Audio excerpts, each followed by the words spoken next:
बच्चों, चलिए आज का हमारा प्रश्न है बिंदु -1 3 से रेखा 3x - 4y - 16 बराबर 0 पर डाले गए लंबपाद के निर्देशांक ज्ञात कीजिए। तो यहाँ से हमें ज्ञात करना लंबपाद के निर्देशांक। तो इस प्रश्न को करने हेतु हमारे पास यहाँ से हमारी मुख्य अवधारणा रहेगी, यदि हमारे पास दो रेखाएं हैं जिनकी प्रवणताएं क्रमशः m1 व m2 है, तो यदि m1 कोई भी रेखा है जिसकी पहले रेखा की प्रवणता m1 है, दूसरी रेखा हमारे पास जिसकी प्रवणता m2 है और ये परस्पर लंबवत है, तो इस स्थिति में हमारे पास m1 गुणा m2 का जो मान आएगा वह -1 के बराबर आएगा।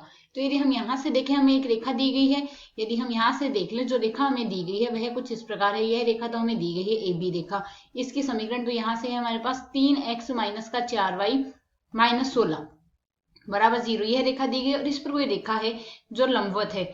यदि इस रेखा को CD नाम दे दें तो इन दोनों रेखाओं की प्रवणता जो हमारे पास आएगी उनका गुणनफल -1 के बराबर आएगा, क्योंकि ये हमारे पास परस्पर लंबवत और बिंदु -1 3 से इस रेखा पर लंब डाला गया, तो इस C बिंदु के निर्देशांक -1 3 है। तो यदि हम यहाँ से देखें, हमारे पास यदि पहली रेखा को सरल कर ले, पहली रेखा है हमारे पास 3x - 4y - 16 बराबर 0 है, तो इसको यदि हम सरल करें, यहाँ से हमारे पास 4y बराबर क्या आ जाएगा, 3x माइनस में 16 आएगा, और यदि हम यहाँ से y को सरल करें तो y बराबर क्या आ जाएगा, 3/4 गुणा में x माइनस में 16/4 अर्थात 4 आ जाएगा। और यह रेखा हमारे पास y बराबर mx + c से हम इसकी तुलना कर रहे हैं, तो यहाँ से इसकी प्रवणता क्या आ गई, हमारे पास प्रवणता m बराबर आ जाएगी 3/4। अब जो दूसरी रेखा है यह प्रवणता तो आई है हमारे पास AB रेखा की, AB रेखा की प्रवणता हमारे पास आ गई। अब हमें CD रेखा की प्रवणता ज्ञात करनी है, तो CD रेखा की प्रवणता क्या आएगी, CD की प्रवणता हमारे पास यहाँ से आ जाएगी, -1 से तो गुणा हो रहा है, -1 तो मान आ रहा है और बट्टे में हमारे पास AB रेखा की प्रवणता आ जाएगी। AB की प्रवणता क्या आई है हमारे पास यहाँ से 3/4, तो इसके बट्टे में लिख देंगे हम 3/4। इसे यदि हम सरल करें, यह मान आएगा -4/3, CD रेखा की प्रवणता आ गई। अब यहाँ से हमें प्रश्न के अनुसार ज्ञात क्या करना है, प्रश्न के अनुसार ज्ञात करना है बिंदु -1 3 से रेखा पर डाले गए लंबपाद के निर्देशांक, अर्थात हमें बिंदु D के निर्देशांक ज्ञात करने हैं।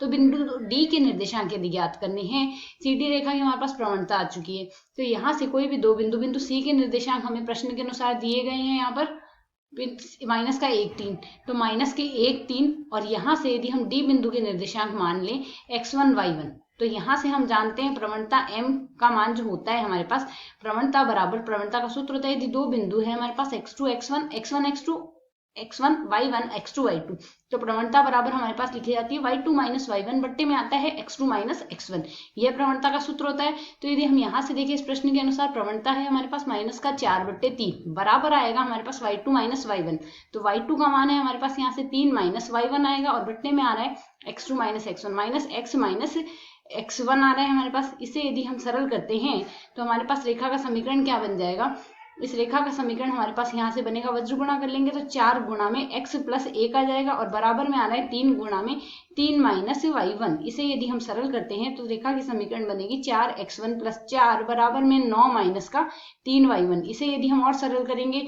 तो रेखा का समीकरण हमारे पास क्या आ जाएगा, यहाँ से इसे हम सरल करके लिख सकते हैं। यहाँ से रेखा का समीकरण बनेगा 4x1 और प्लस में 3 y1 बराबर 9 - 4 बराबर 5 आ रहा है। एक तो रेखा हमारे पास ये है आ रही है। ठीक इसी प्रकार यदि हम यहाँ से देखें, बिंदु D हमारे पास AB रेखा पर स्थित है, तो AB रेखा को संतुष्ट करेगा। तो यहाँ से AB रेखा का समीकरण है 3x + y, माइनस में हमारे पास यहाँ से क्या है 3x + y, माइनस में है हमारे पास यहाँ से 16 बराबर 0। तो x1 y1 बिंदु D हमारे पास AB के समीकरण को संतुष्ट करेगा। तो यहाँ से हम लिख सकते हैं बिंदु D, क्योंकि AB पर D स्थित है, AB पर D स्थित है, तो यह AB के समीकरण को संतुष्ट करेगा। तो यहाँ से हमारे पास रेखा की समीकरण आ जाएगी 3x1 + y1 बराबर माइनस में आएगा 16 बराबर 0 आ गया। एक रेखा की समीकरण हमारे पास यहाँ से यह बन जाएगी, एक रेखा की समीकरण तो यह आ गई 3x1 + y माइनस का 16 बराबर 0, और दूसरी रेखा की समीकरण हमारे पास यह आई है 4x1 + 3y1, तो 4x1 + 3y1, तो एक रेखा की समीकरण बनी है 4x1 + 3y1 बराबर में हमारे पास आ रहा है, यहाँ से इसको सरल करने पर 5, तो बराबर में हम यहाँ से लिखेंगे 5 आ रहा है। तो इन दोनों समीकरणों को हम एक समान बनाने के लिए यदि इस समीकरण को 3 से गुणा कर दे, इस समीकरण को 3 से गुणा करने के लिए यहाँ से हम क्या करेंगे, 9x1 लिख सकते हैं, प्लस का 3y1 लिख सकते हैं, माइनस का 3 से गुणा कर रहे हैं तो माइनस का 48 बराबर 0 आ जाएगा। अब जिस बिंदु पर ये दोनों रेखाएं प्रतिच्छेद करेगी वह बिंदु D के निर्देशांक आ जाएंगे हमारे पास। तो यदि हम यहाँ से देखें, दूसरी समीकरण है 4x1 + का 3 3y1 और माइनस इसका पक्षांतरण कर रहे हैं, माइनस का 5 बराबर 0। सरल कर लेते हैं, एक समीकरण से दूसरी समीकरण को घटा देंगे तो 3y से 3y कट जाएगा, 9 माइनस 4 आएगा हमारे पास 5x1 और यहाँ से हमारे पास मान आ रहा है 48 में से 5 जा रहा है तो 48 में से 5 जाएगा 43 बराबर आ रहा है हमारे पास 0। x1 का मान आ गया हमारे पास यहाँ से 43/5। x1 का मान यदि 43/5 आता है, यह मान हम समीकरण में प्रतिस्थापित कर देंगे तो y1 बराबर आ जाएगा 16 माइनस का 3x1। तो 3 से गुणा करेंगे, 43 गुणा 3 हमारे पास आएगा 129 बट्टे आ रहा है हमारे पास 5। इसको हम सरल करें तो यहाँ से हमारे पास मान आ जाएगा माइनस का 49/5। तो यदि हम यहाँ से बिंदु डी के निर्देशांक हमें ज्ञात करने थे, मान आ जाएगा 43/5 और माइनस का 49/5 जो कि हमारे पास इस प्रश्न का हल है। आशा है समझ आया। धन्यवाद।